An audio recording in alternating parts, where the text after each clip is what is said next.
Hi guys, how are you today? So my name is Bonnie and I'm from Beska. The weekend is coming soon, so hope you have a nice weekend. Today's topic is that what's the difference between spark machining and wire cutting. So as you know that during CNC machining, there is some error cannot make it according to your 3D files.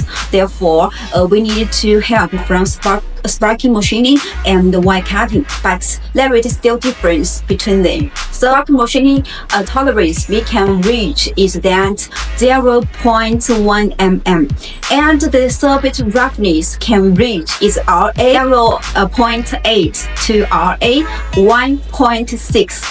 But the wire cutting tolerance we can reach is that 0.005, and the surface roughness we can reach is that 0.44 to 0.8. So if the part is very complicated and you need high quality, maybe wire cutting is more suited for you. So have a nice weekend. See you.